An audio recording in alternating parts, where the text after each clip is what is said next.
Greenwitch, Day 1, Chapter 1. Only one newspaper carried this story in detail, under the headline, Treasures Stolen from Museum. Several Celtic workers of art were stolen from the British Museum yesterday, one of them worth more than 50,000. People say that the theft appears to be the result of an intricate and so far baffling plan. No burglar alarms were set off, the showcases involved were undamaged, and no signs have been found of breaking in. The missing objects include a gold chalice, 3 jeweled brooches, and a bronze buckle. The chalice, known as the Trewhick Grail, had been acquired by the museum only last summer, after its dramatic discovery in a Cornish cave by 3 children. It had been valued at 50,000, but a museum spokesman said last night that its true value was incalculable due to the unique inscriptions on its sides, which scholars have so far been unable to decipher. The spokesman added that the museum appealed to the thieves not to damage the chalice in any way, and would be offered a substantial reward for its return. The Grail is an extraordinary piece of historical evidence, unprecedented in the whole field of Celtic studies, he said, and its importance to scholars far exceeds its intrinsic value.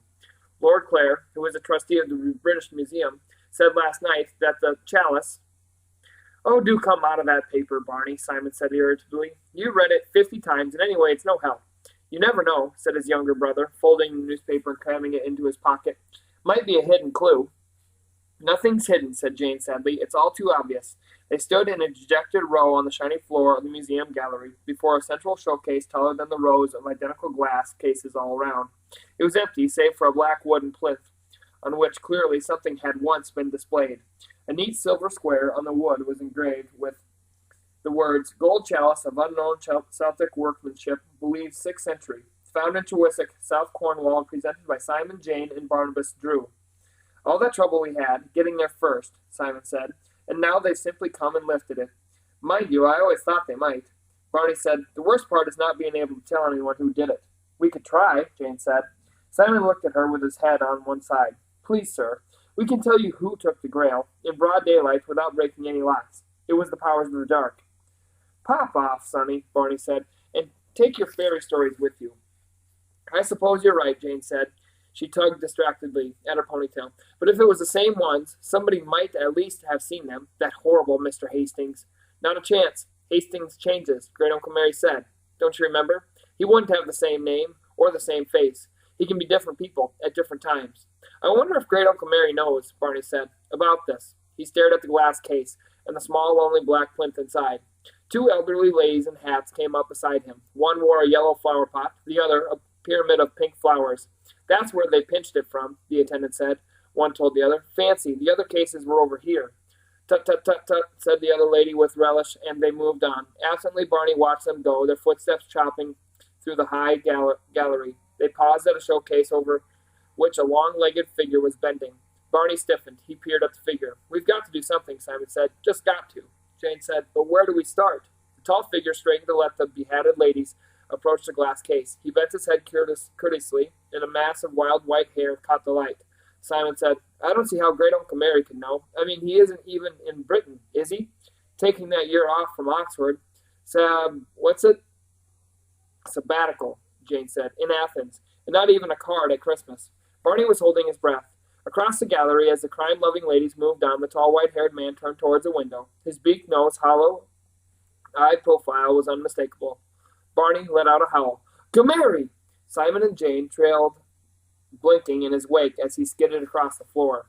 "Great Uncle Mary, good morning," said the tall man amiably. "But Mum said you were in Greece. I came back." "Did you know someone was going to steal the Grail?" Jane said. Her great uncle arched one bristling eyebrow at her, but said nothing. Barney said simply, "What are we going to do?" "Get it back," said Great Uncle Mary. "I suppose it was them," Simon said diffidently. "The other side, the dark?" "Of course." "Why did they take the other stuff, the brooches and things?" "To make it look right," said Jane. Great Uncle Mary nodded. "It was effective enough. They took the most valuable pieces. The police think they were simply after the gold." He looked down at the empty showcase, then his gaze flicked up, and each of the 3 felt impelled to stare motionless into the deep-set dark eyes with the light behind them like a cold fire that never went out. But I know that they wanted only the Grail, Great Uncle Mary said, to help them on the way to something else. I know that what they intend to do, and I know that they must at all costs be stopped. And I am very much afraid that you three, as the finders, will be needed once more to give help, far sooner than I had expected. Shall we? Said Jane slowly.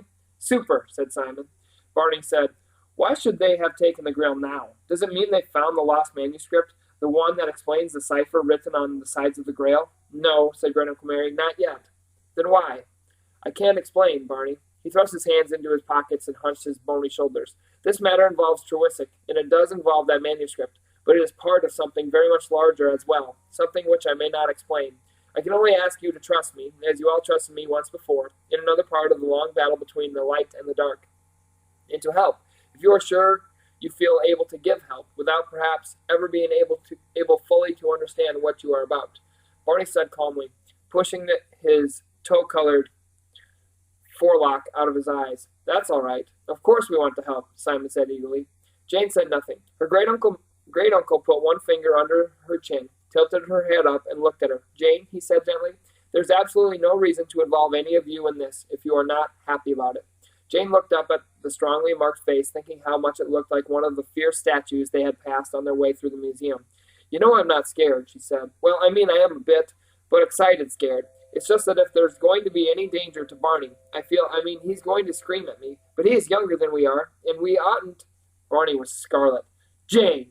It's no good yelling, she said with spirit. If anything happened to you, we'd be responsible, Simon and me. The dark will not touch any of you, Great Uncle Mary said quietly. There will be protection, don't worry, I promise you that. Nothing that may happen to Barney will harm him. They smiled at one another. I'm not a baby, Barney stamped one foot in fury. Stop it, said Simon. Nobody said you were. Great Uncle Mary said, When are the Easter holidays, Barney?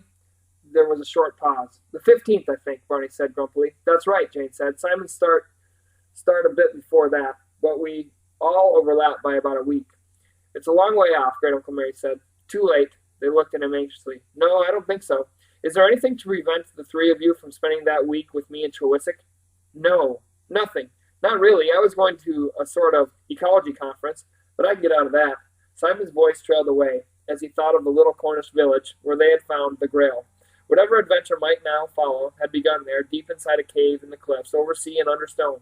And at the heart of things now, as he had been then, would always be Great Uncle Mary, Professor Miriam Lyon, the most mysterious figure in their lives, who in some incomprehensible way was involved with the long struggle for control of the world between the light and the dark. I'll speak to your parents, his great uncle said. Why Trewisic again, Jane said. Will the thieves take the Grail there? I think they may. Just 1 week, Barney said, staring pensively at the empty showcases before them. That's not much for a quest. Will it be enough? It is not very long, said Great Uncle Mary, but it will have to do. Will eased the stem of grass out of its sheath and sat down on a rock near the front gate, despondently nibbling.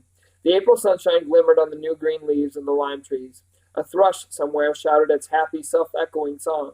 Lilac and wallflowers scented the morning. Will sighed.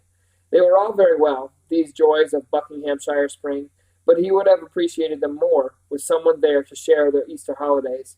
Half his large family still lived at home, but his nearest brother, James, was away at a scout camp for the week, and the next in line, Mary, had disappeared to some Welsh relations to recuperate from mumps. The rest were busy with boring older preoccupations. That was the trouble with being the youngest of 9. Everyone else seemed to have grown up too fast. There was one respect in which he, Will Stanton, was far older than any of them, or than any human creature. But only he knew of the great adventure which had shown him on his 11th birthday that he had been born the last of the old ones, guardians of the light, bound by immutable laws to defend the world against the rising dark. Only he, and because he was also an ordinary boy, he was not thinking of it now. Rack, one of the family's dogs, pushed a damp nose into his hand. Will fondled the floppy ears. A whole week, he said to the dog. What shall we do? Go fishing? The ears twitched. The nose left his hand, stiff and alert. Rack turned toward the road. In a moment or two, a taxi drew up outside the gate. Not the familiar battered car that served as village taxi, but a shiny professional vehicle from the town 3 miles away. The man who emerged was small, balding, and rather rumpled, wearing a raincoat and carrying a large, shapeless holdall. He dismissed the taxi and stood looking at Will. Puzzled, Will scrambled up and came to the gate. "Good morning," he said. The man stood solemn for a moment, then grinned. You're Will?" he said. He had a smooth, round face with round eyes, like a clever fish. "That's right," Will said. "The youngest Stanton, the seventh son. That's one up on me. I'm only the sixth." His voice was soft and rather husky, with an odd mid-Atlantic accent. The vowels were American, but the intonation was English. Will smiled in polite incomprehension. "Your father was the seventh in that family," the man in the raincoat said. He grinned again, his round eyes crinkling at the corners, and held out his hand. "Hi, I'm your Uncle Bill." "Well, I'm blowed," said Will. He shook the hand. Uncle Bill, his namesake, his father's favorite brother, who had gone off to America years and years ago and set up some sort of successful business. Pottery, wasn't it? Will did not remember ever having seen him before. He was sent a Christmas present each year by this unknown Uncle Bill, who was also his godfather, and he wrote a chatty letter of thanks annually as a result, but the letters had never had a reply. "You've grown some," said Uncle Bill as they walked to the house. "Last time we met, you were a little scrawny, bawling thing in a crib." "You sound like an American," Will said. "No wonder," said Uncle Bill. "But I've been for the last 10 years. You never answered my Christmas letters. Did that bother you?" "No, not really." They both laughed, and Will decided that his uncle was all right. Then they were in the house, and his father was coming downstairs, pausing with an incredulous blankness in his face. "Billy!" "Roger." "My God," said Will's father. "What happened to your hair?" Reunions with the long-lost relatives take time, especially in large families. They were at it for hours. Will quite forgot that he had been gloomy over the absence of companions. By lunchtime, he had learned that his Uncle Bill and Aunt Fran were in Britain to visit the Staffordshire potteries in the China Clay district of Cornwall, where they had business of some complex Anglo-American kind. He had heard all about their two grown-up children, who seemed to be contemporaries of his eldest brother Stephen, and he had been told rather more than he really wanted to know about the state of Ohio and the China-making trade. Uncle Bill was clearly prosperous, but this seemed to be only his second trip to Britain since he had emigrated more than 20 years before. Will liked his twinkling round eyes and laconic, husky voice. He was just feeling that the prospects for this week's holiday had greatly improved when he found that Uncle Bill was staying only one night, on his way from a business trip to London and traveling on to Cornwall the next day to join his wife. His spirits drooped again. "A friend of mine's picking me up, and we're driving down. But I tell you what, Franny, I'll come and spend a few days on our way back to the States, if you'll have us, that is." I should hope so," said Will's mother. "After 10 years and about 3 letters, my lad, you don't get away with one moldy 24 hours. "He sent me presents," Will said, "every Christmas." Uncle Bill grinned at him. "Alice," he said suddenly to Mrs. Stanton, "since Will's out of school this week and not too busy, why don't you let me take him to Cornwall for the holiday? I could put him on a train back at the end of the week. We've rented a place with far more space than we need, and this friend of mine has a couple of nephews coming down, about Will's age, I believe." Will made a strangled whooping sound and looked anxiously at his parents. Frowning gravely, they began a predictable duet. "Well, that's really very good of. If you're sure he won't be, he'd certainly love to. If Franny wouldn't." Uncle Bill winked at Will. Will went upstairs and began to pack his knapsack. He put in 5 pairs of socks, 5 changes of underwear, 6 shirts, a pullover, and a sweater, 2 pairs of shorts, and a flashlight. Then he remembered that his uncle was not leaving until the next day, but there seemed no point in unpacking. He went downstairs, the knapsack bouncing on his back like an overblown football. His mother said, "Well, Will, if you'd really like to—" "Oh, goodbye, Will," said his father. Uncle Bill chuckled. "Excuse me," he said, "if I might borrow your phone." "I'll show you." Will led him out into the hall. "It's not too much, is it?" he said, looking doubtfully at the bulging knapsack. "That's fine." His uncle was dialing. Hello. "Mary? Everything okay?" "Good. Just one thing. I'm bringing my youngest nephew with me for a week. He doesn't have much luggage." He grinned at Will. "But I just thought I'd make sure you weren't driving some cute little 2-seater. Ha. No, not really in character. Okay, great. See you tomorrow." He hung up. "All right, buddy," he said to Will. "We leave at 9 in the morning. That suit you, Alice?" Mrs. Stanton was crossing the hall with the tea tray. "Splendid," she said. Since the beginning of the telephone call, Will had been standing very still. "Mary," he said slowly. "That's an unusual name." "It is, isn't it?" said his uncle. "Unusual guy, too. Teaches at Oxford. Brilliant brain, but I guess you'd call him kind of odd. Very shy, hates meeting people. He's very reliable, though," he added hastily to Mrs. Stanton, "and a great driver." "Whatever's the matter, Will?" said his mother. You look as though you'd seen a ghost. Is anything wrong?" "Nothing," said Will. "Oh, no, nothing at all." Simon, Jane, and Barney struggled out of St. Austell Station beneath a clutter of suitcases, paper bags, raincoats, and paperbacks. The crowd from the London train was dwindling about them, swallowed by cars, buses, taxis. "He did say he'd meet us here, didn't he?" "Of course he did. I can't see him. He's a bit late, that's all. Great Uncle Mary is never late. We ought to find out where the terrific bus goes from, just in case. No, there he is. I see him. I told you he was never late." Barney jumped up and down, waving. Then he paused. "But he's not on his own. There's a man with him." A faint note of outrage crept into his voice. "And a boy." A car hooted peremptorily once, twice, 3 times outside the Stanton's house. "Here we go," said Uncle Bill, seizing his hold-all in Will's knapsack. Will hastily kissed his parents goodbye, staggering under the enormous bag of sandwiches, thermos flasks, and cold drinks that his mother dumped into his arms. "Behave yourself," she said. "I don't suppose Mary will get out of the car," said Bill to her as they trooped down the drive. "Very shy character. Pay no attention. But he's a good friend. You'll like him, Will." Will said, "I'm sure I shall." At the end of the drive, an enormous elderly Daimler stood waiting. "Well, well," said Will's father respectfully. "And I was worrying about space," said Bill. "I might have known he'd drive something like this. Well, goodbye, people. Here, Will, you can get in front."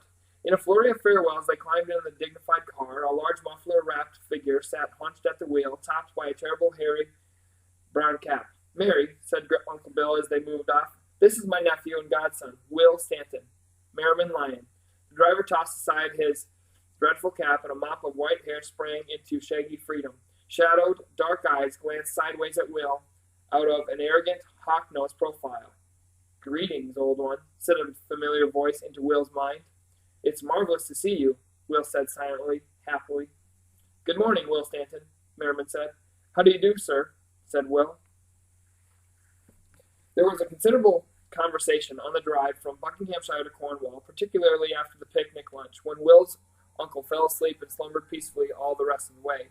Will said at last, "And Simon and Jane and Barney have no idea at all that the dark timed its theft of the Grail to match the making of the Greenwitch?" "They have never heard of the Greenwitch," Merriman said. "You will have the privilege of telling them, casually, of course." Will said. He was thinking of something else. "I'd feel a lot happier if only we knew that what shape the dark will take." "An old problem, with no solution." Merriman glanced sideways at him with one bristly white eyebrow raised. "We have only to wait and see, and I think we shall not have to wait for long." Fairly late in the afternoon, the Daimler hummed its noble way into the forecourt of the railway station at St. Austell, in Cornwall. Standing in a small pool of luggage, Will saw a boy, a little older than himself, wearing a school blazer and an air of self-conscious authority. A girl about the same height, with long hair tied in a ponytail and a worried expression, and a small boy with a mass of blonde, almost white hair, sitting placidly on a suitcase, watching their approach. "If they are to know nothing about me," he said to Merriman in the old one's speech of the mind, "they will dislike me extremely, I think." "That may very well be true," said Merriman, "but not one of us has any feelings that are of the least consequence compared to the urgency of this quest." Will sighed. "Watch for the Greenwitch," he said. Chapter 2. "I thought we'd put you in here, Jane," Merriman said, opening a bedroom door and carefully stooping to go through it. "Very small, but the view's good." "Oh," said Jane in delight. The room was painted white, with gay yellow curtains and a yellow quilt on the bed. The ceiling sloped down so that the wall on one side was only half the height of the wall on the other, and there was space only for a bed, a dressing table, and a chair. But the little room seemed full of sunshine, even though the sky outside the curtains was gray. Jane stood looking out, while her great-uncle went on to show the boys their room, and she thought that the picture she could see from the window was the best thing of all. She was high up on the side of the harbor, overlooking the boats and jetties, the wharf piled with boxes and lobster pots, and the little canning factory. All the life of the busy harbor was throbbing there below her, and out to the left, beyond the harbor wall, on the dark arm of land called Kamar Head, lay the sea. It was a gray sea now, speckled with white. Jane's gaze moved in again from the flat ocean horizon, and she looked straight across to the sloping road on the opposite side of the harbor, and she saw the tall, narrow house in which they had stayed the summer before. The gray house. Everything had begun there. Simon tapped on the door and put his head round. "Hey, that's a super view you've got. Ours hasn't any, but it's a nice room, all long and skinny."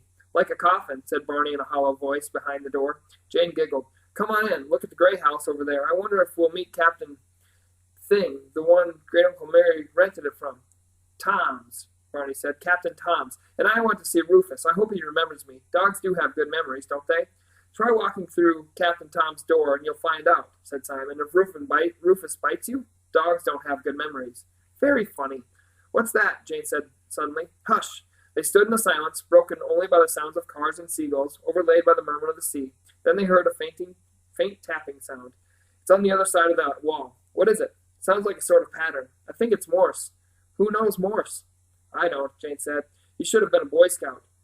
We were supposed to learn it last year at school, Barney said hesitantly, but I don't. Wait a minute. That's a D. Don't know that one. E, W, and S. That's easy. There it goes again. What on earth? Drews, Simon said suddenly. Someone's tapping Drews, calling us. It's that boy, said Jane. The house is 2 cottages joined together, so you must have the exact same room as this one on the other side of the wall. Stanton, said Barney. That's right, Will Stanton. Tap back to him, Barney.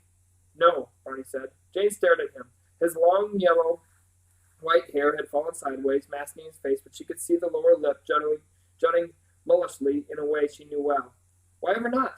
He stopped now, Barney said evasively. But there's no harm in being friendly. Well, no. Well, I don't know. He's a nuisance. I don't see why Grand Uncle Mary let him come. How can we find out how to get the Grail back with some strange kid hanging around? Grand Uncle Mary probably couldn't get rid of him, Jane said. She tugged her hair loose and took a comb from her pocket. I mean, it's his friend, Mr. Stanton, who's renting the cottages, and Will's Mr. Stanton's nephew. So that's that, isn't it? We can get rid of him easily enough, Simon said confidently, or keep him away. He'll soon find out he's not wanted. He looks fairly quick on the uptake. Well, we can at least be polite, said Jane, starting now. It's supper time, in a few minutes. Of course, Simon said blandly. Of course.